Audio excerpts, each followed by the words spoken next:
Good evening, everybody. Frozen Fan 420 here. It's 7:52 p.m. on Sunday, December 13th, 2020. Welcome to my day 13 of 25 Days of Disney 2020 edition.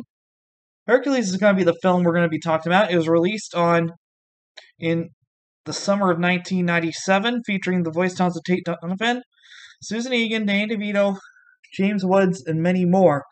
Narrated by Charlton Heston.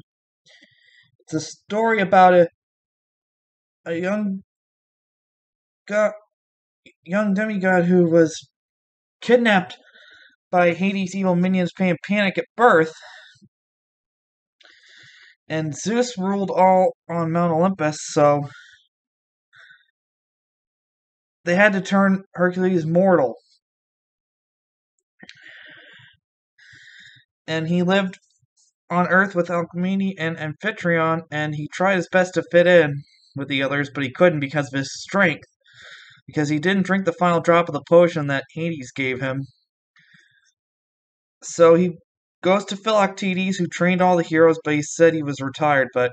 So he asked him, he was the son of Zeus, but Phil did not believe him. And of course, he was given a gift of Pegasus by his dad and his wife Hera. And so his first challenge was battling Nessus, of course, as that's where we first met Megra, of course, in that film. Of course, it was in a river.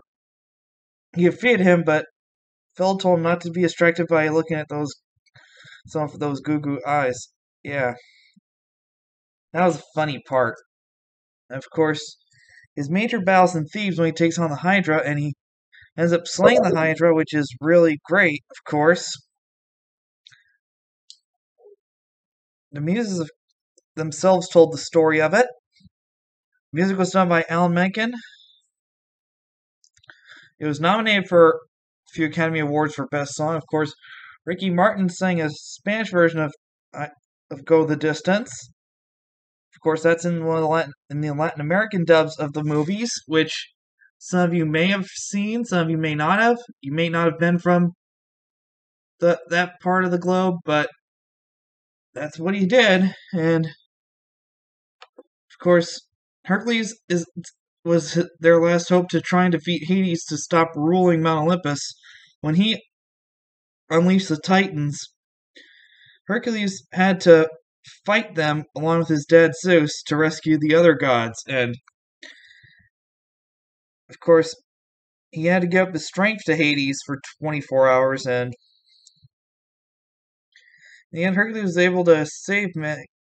The Fates tried to cut his string of life, but they could not. They could not do it. Because he was a god. And Hades ends up going into that water in the underworld. And he returns Meg's soul back into her body. And he did a great job to risk his life to save a woman, which is what heroes do. They save people. And he proved that he was a true hero. He decided to stay on Earth with Meg in the end of the film, and that was a pretty great choice. Of course, its success led to a direct-to-video sequel, an animated TV series, a Broadway musical, of course, also a musical on the Disney Cruise Lines. But Hercules itself, it's Disney's take on the classic mythological hero, but some people say it's not that great, but I disagree. It's actually a pretty good film. So, if you haven't seen it yet, in your history buff, you definitely want to give this one a try. That's day 13 of 25 Days of Disney. That's Hercules Day 13. That's all there is. I'm Frozen Fan 421. Thank you so much for watching. Hope you all have a great day, great rest of your weekend, and I will see you next time.